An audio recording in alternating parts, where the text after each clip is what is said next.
Bismillahirrahmanirrahim. Assalamu alaikum, dear students. We are now starting the second lecture for the fifth week of wireless and mobile communication.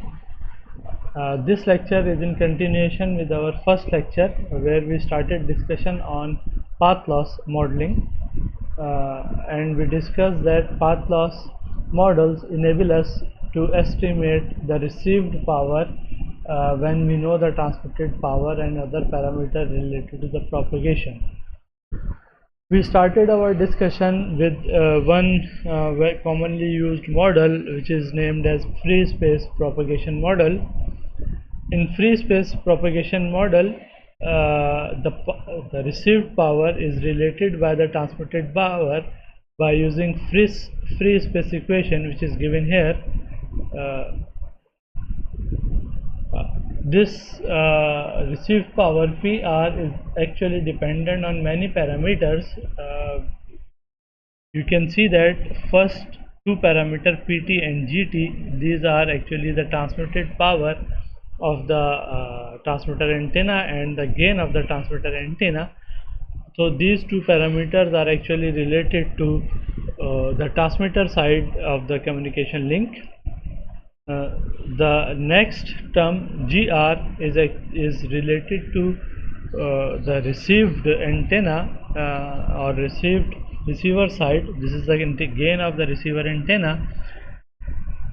So this relates to the part where we incorporate the effect of receiver, and the rest of the part, this entire thing, is actually related to the propagation and the wave, which is dependent on the propagation distance as well as the wavelength of the propagating wave.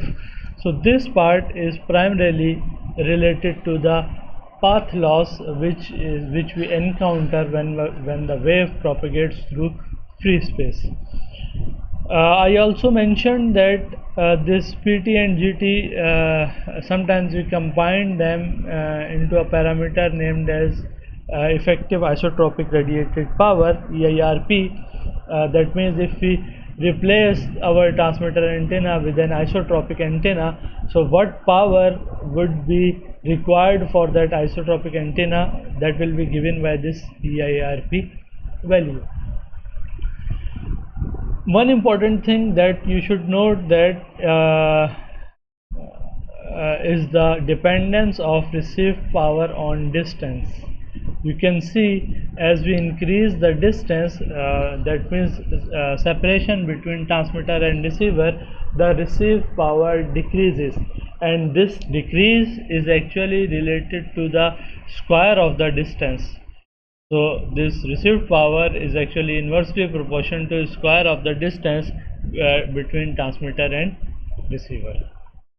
So we continue our discussion from this point. So I'll be focusing on this part. Actually, as I said, we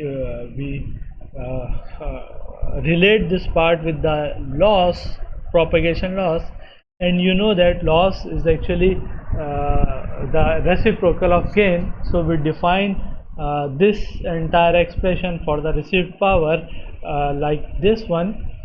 So this received power can be given as EIRP, which is related to transmitter side, GR, and the rest of the term is actually incorporated in this PLSF. PLSF is actually free space path loss, and I have used this PLSF in denominator to indicate that this term is actually a loss term.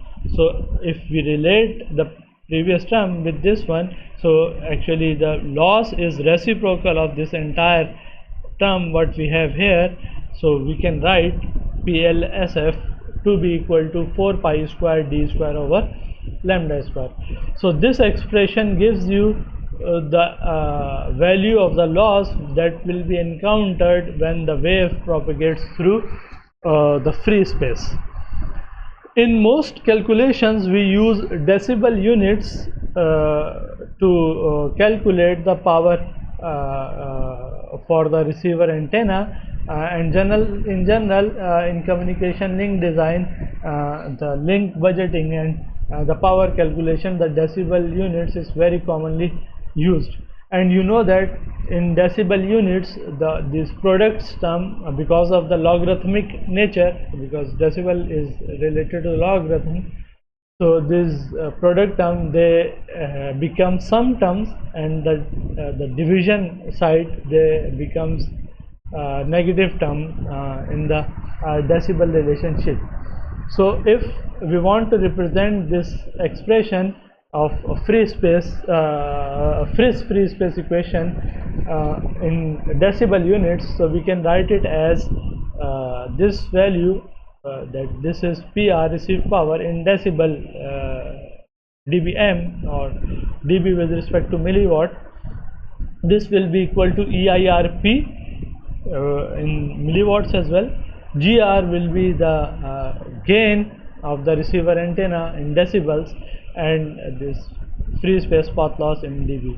Or because EIRP is actually equal to PT and GT, so we can replace EIRP with these two terms if we want. So we can write received power in dBm value to be equal to transmitted power in dB plus both the antenna gains, transmitter antenna plus receiver antenna gains in decibels, and subtract with minus sign the loss that will be encountered during propagation.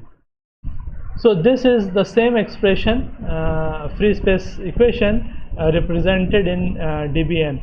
One of the important term is this free space path loss term, which is actually represented here. This is the free space path loss term. If we want, we can represent this PLSF in dB by using this relationship. So let me try to convert this equation into dB values. So this is our free space path loss term, and we know that in most of the calculation we prefer to use frequency rather than a wavelength. So let me transform this wavelength into frequency, and we know that we have simple relationship of C is equal to F lambda, and from this relationship we can easily transform this lambda into frequency, and lambda will be replaced by C over F. And by simplifying, you can write it as 4 pi square d square f square over c square, where c is actually the speed of light. In order to simplify our result, we can transform this equation into more commonly used units, because in wireless communication systems the distance is commonly represented in kilometers and frequency is commonly represented in megahertz.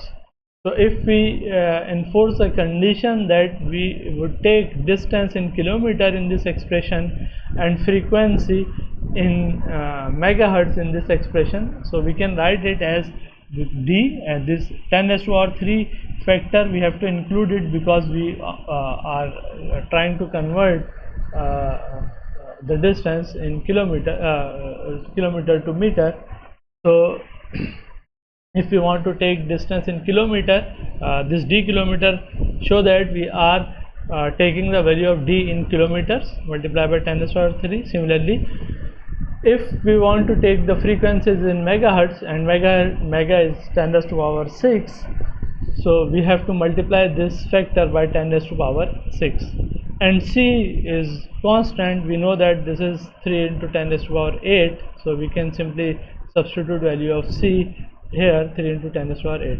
You can see that this 4 pi square 10 raised to power 3 squared, 10 raised to power 6 squared, and this 3 into 10 raised to power 8 squared, these all are constant. You can just simply simplify these constant. By calculating, you would see that the entire thing ends up to 1754.6 multiplied by this d kilometer squared and f megahertz squared. If we transform this thing into dB value, so this dB is actually logarithmic unit, so we take the log of that value here and multiply it by 10. So this will be the expression representing in dB, and as we know, these are three terms which are being multiplied. So in logarithm they will be added, so you will get three terms. First term, if you calculate the logarithm of this value and multiply by 10, you will see that you will get 32.4. This one, d kilometer squared, because of the logarithm this 2 would get multiplied by this 10, so I can write it as 20 log of d kilometer. Similarly for third term, this power 2 would also multiply it by 10, so this will become 20 log of f. So this is a relationship for calculating the path loss directly in decibel units. Okay, let us take a simple problem where we try to simplify the calculation on the basis of the results that we have obtained so far. So we want to calculate the free space path loss in decibels. So our focus is to calculate in decibels for the signals encountered during signal propagation from a mobile terminal to base station at a distance of 1500 meters. So our base station is at a distance of mobile terminal at a distance of 1500 meters from mobile terminal, and those transmitter and receivers, they are communicating at a frequency of 800 megahertz. So because we are interested in calculating the loss in decibels, so we can directly use this expression that we have discussed. This is the direct expression to calculate the path loss in decibels. Alternatively, if you want to simplify through this expression, we can simply simplify using this one and then transform it in decibels. So for this case, distance d is actually 1500 meter, but in order to use our expression, this one, we need to have distance in kilometers, so we transform it in kilometers, so it will be 1.5 kilometers. Frequency is given as 800 megahertz and we need it in megahertz, so there is no need to change in any other unit. So using this expression, we can simply write that the path loss would be 32.4 plus 20 log d plus 20 log f. So d is replaced by 1.5. Of course, we have to substitute the value in kilometers, and second, the frequency in megahertz. So we have to substitute value in megahertz, which is 800 megahertz. So if we calculate this thing, so you would see that the path loss that we will get would be 35.5 dB. Therefore, the link which is described in the problem would be associated with a free space path loss of 35.5 decibels.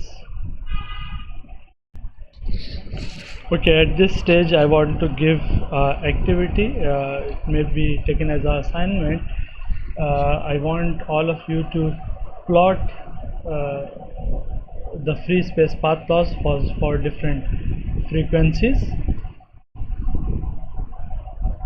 So let's say we take the distance range from 1 meter to 2000 meters, that is 2 kilometers, and frequencies of 800 megahertz and 900 megahertz and 1800 megahertz. So we take three frequencies and we want to plot free space path loss for this distance range. What I want from you is to plot the curves on the same graph paper. So one graph paper should contain three curves, one relevant to 800 megahertz, one relevant to 900 megahertz, and third one related to 1800 megahertz. And I expect you to plot two different curves, one on the logarithmic scale and second one on the linear scale. So this will be taken as MATLAB activity for this week. So now let us continue our discussion. So far we have discussed that free space propagation model is useful for calculating the free space path loss when the propagation is being taken place in an open environment. One important thing that I would like to emphasize that this free space path loss model is only valid for far field transmitting antenna. That means this is not valid for near field. It is only valid for far field transmitter antenna. So far field sometimes in electromagnetic books is written as foreign offer region. This region is defined as the region beyond this far field distance df, which is dependent on the antenna dimension d, where d is the largest physical linear dimension of the antenna and lambda is the wavelength. So this relationship actually determines the far field distance df to d square upon lambda. So this equation, the free space equation that we have discussed so far, is only valid if we are working in a far field region. That means our distance is greater than this value. Secondly, you must note that the far field region df should satisfy these two relationships. That means the far field distance should be greater than the linear dimension of the antenna, physical dimension of the antenna, and it should be greater than the wavelength of the wave which is being used for propagation purposes. Second important thing, you should note that the free space equation is not valid for d equal to 0. You can go back to the equation.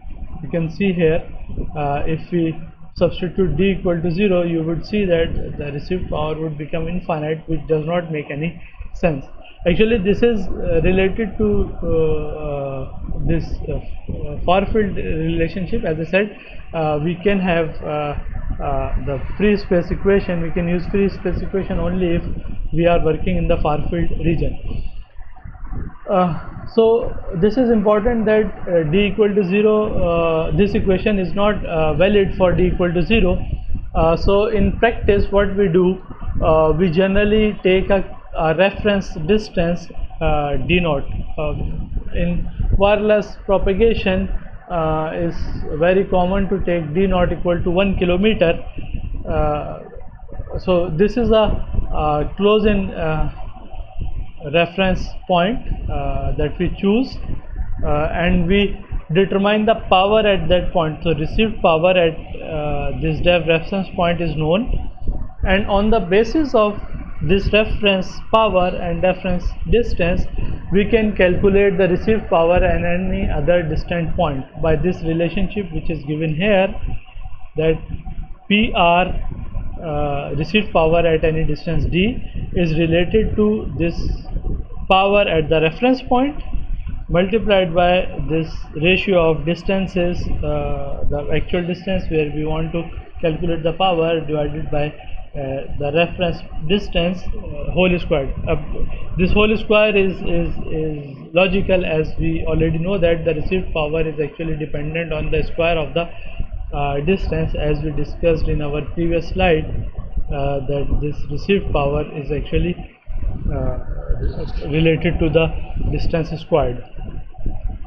So this is the most common relationship that most common way of representing the received power, but you must note that this d naught should be greater than the far field distance df that we discussed, because this model is only valid in the far field region.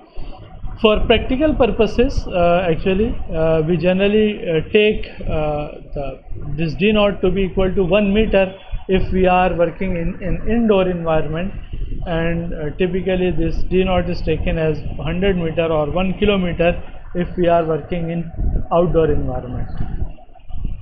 Okay, so this brings us to the conclusion of discussion related to the free space propagation modeling.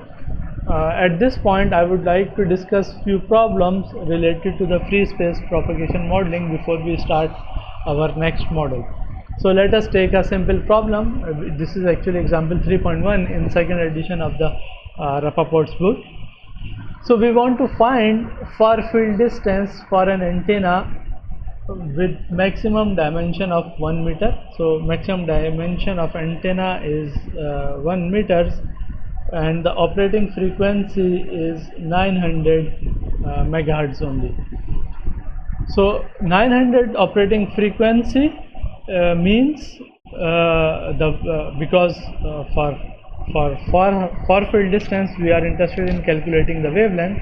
So 900 frequency megahertz frequency need to be converted into the wavelength. So you can use simple relationship of C upon F, lambda is equal to C upon F, to calculate the wavelength for the wave which is being used.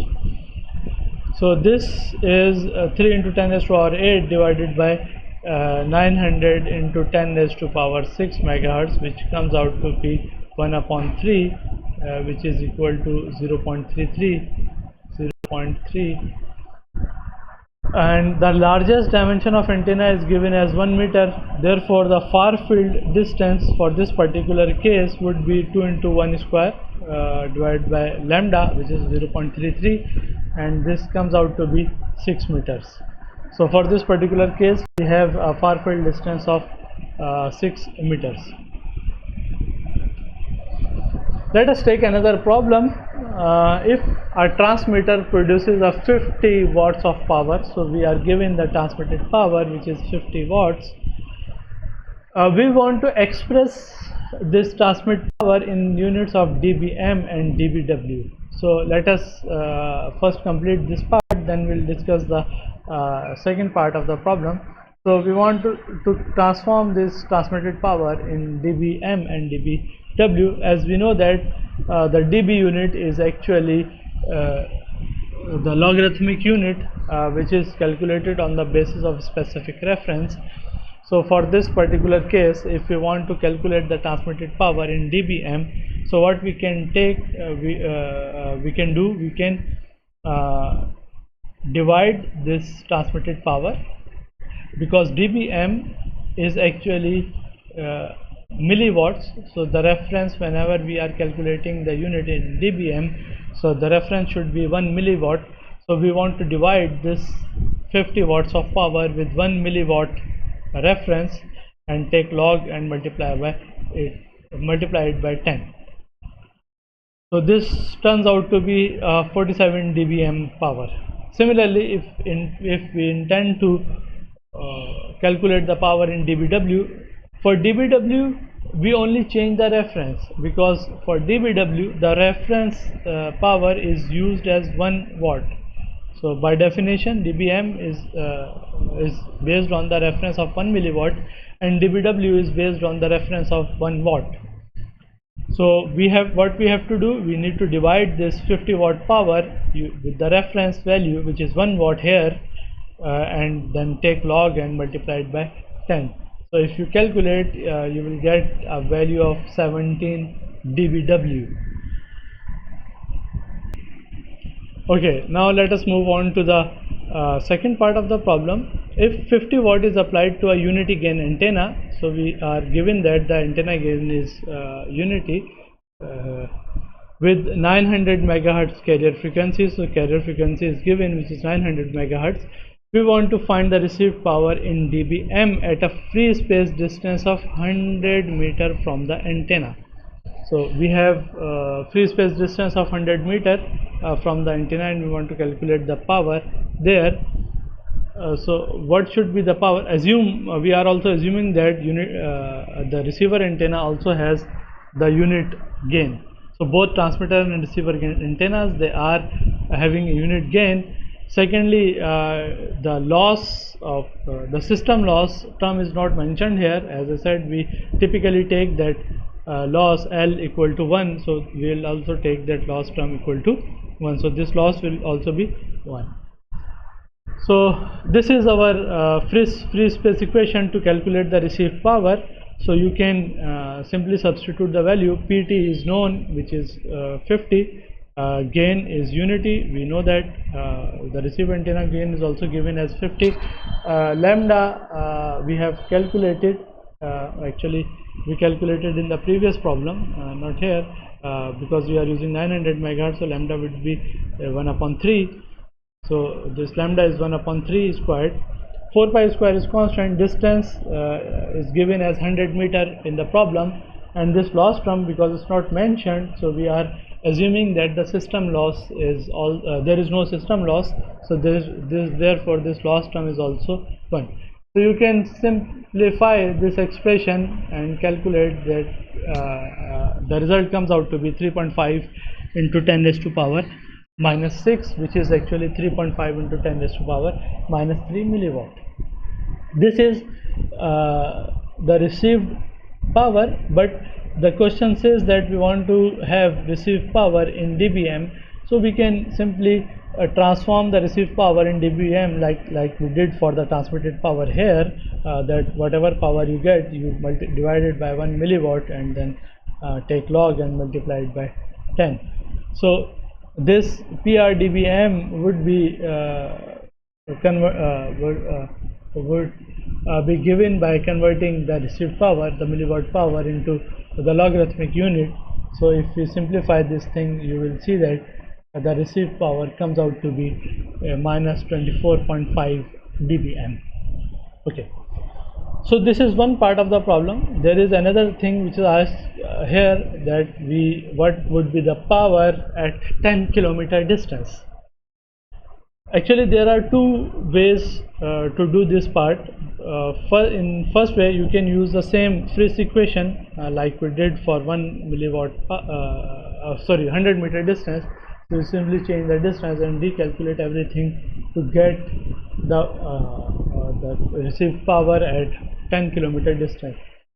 Second thing is that because we already know the power at 100 meter, so we can take this 100 meter as a reference point. D naught is equal to 100, and then with reference to this D naught point, we can simply calculate the received power by using this relationship that we have already discussed, that PR, if you know the received power at a specific reference point, you can calculate the received power at any other point. So received power at 10 kilometer can be calculated by taking reference distance to be equal to 100 meter by this relationship that we have discussed here. Because we are interested in calculating the power in dBm, so you can transform this relationship into dBm as well, like PR dBm is actually this dBm into 20 log of d by d naught. So you can either use this relationship and then later on convert it into dBm, or you can directly use this dBm relationship to calculate the power. So power at 10 kilometer would be equal to the received power at whatever you got at 100 meters, and then plus this is the additional term 20 log d naught by d, which is here. So d naught is 100 and d is 10 kilometers, which is 10,000 meters, so which is mentioned here. So if you simplify this thing, you will see that this minus 24.5 dBm is actually received power at 100 meter, and the rest of the term comes out to be minus 40. So the overall result is minus 64.5 dBm. So this gives us the received power at 10 kilometer distance from the transmitter antenna. Okay, so next thing that we want to discuss in our problem is how we can relate the power to the electric field, because the wave is propagating in form of electric field, so electric field intensity would be there, and here we want to represent the power in terms of received signal in terms of its received power. So sometimes we need to relate this received power with the electric field intensity. So how can we do that? In order to do that, we define another term which is named as power flux density or PFD. Power flux density is actually power per unit area. So this PFD, which is expressed as PD, is actually for simple relationship, wherever you are calculating power flux density, you can divide the power by the area of that particular region. But for our case, because the power is propagating, the power is generated here and it's going in the spherical direction. This circle is actually in 3 dimension, it will be a sphere. So the power which is propagating from our transmitting antenna would be in form of sphere. So the power which is generated from the antenna, that would be represented by EIRP, that as we have already discussed previously. The area would be the area of the sphere, and if you look at the figure, so this radius of the sphere is actually distance between transmitter and receiver, or whatever distance you are using. So this area, the sphere area, is mathematically it's given as 4 pi r square. So here for this particular case, this radius is actually distance d, so we can divide it by 4 pi d square, which gives the area of the sphere. So this power flux density mathematically is represented as pt gt upon 4 pi d squared, which is given in terms of the power available in that particular region.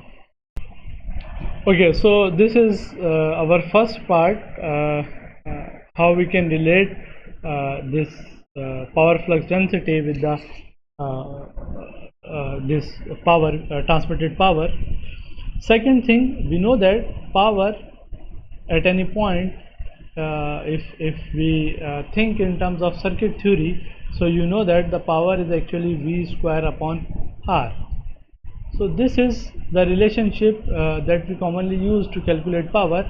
Actually, similar relationship is valid for the electric field, because the voltage in electric field is actually represented by its electric field intensity E. So if we want to calculate the power density for the purpose of relating to power flux density, this electric field intensity, actually it is represented in terms of V square. So this E square replaces this V square value, and R is actually the impedance RFS, which is RFS is the intrinsic impedance in of free space, which is actually representing the resistance in circuit theory. The intrinsic impedance for free space is commonly represented by eta, which has the value of 120 pi ohm or 377 ohm. So this relationship in terms of E square is written as magnitude of E square by 370, or magnitude of E square by eta. So from this relationship you can see that this part, which is actually the power, can be related to this part, which is actually the electric field intensity. So using this relationship we can easily relate the power to the electric field intensity. But this power is actually related to transmitter side. In most cases we are interested in calculating the power at the receiver side. So how can we get the power at the receiver side? So if you see, we define this power flux density PD to be equal to power divided by area.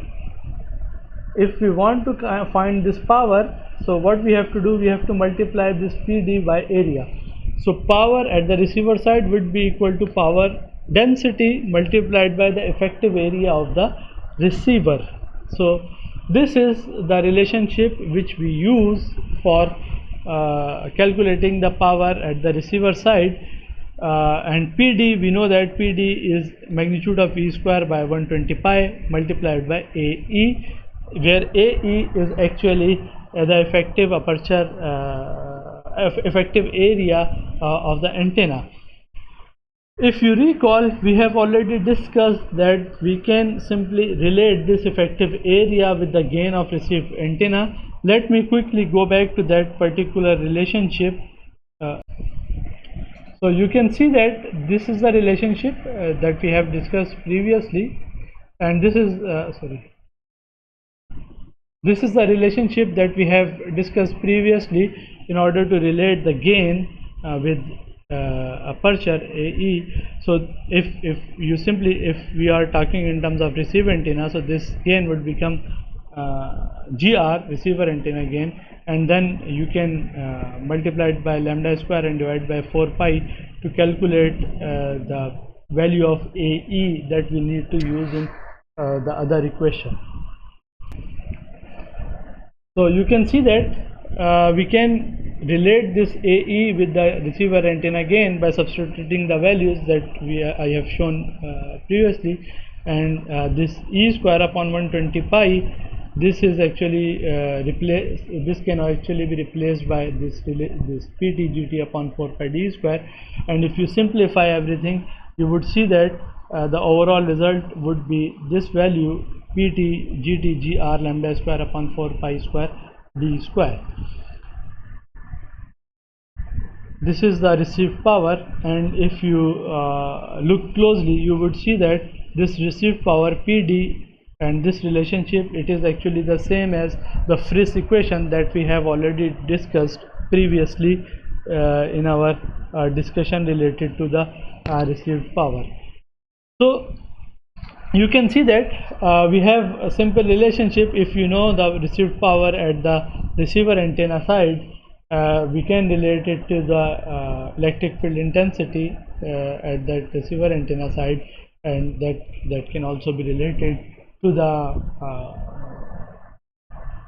transmitter antenna power and distance, and by relating it to the power flux density. So this equation that we have discussed here, this one serves as a relationship between the power that we received at the receiver antenna and the electric field intensity that is generated by the power flux density that is being generated by the transmitter side.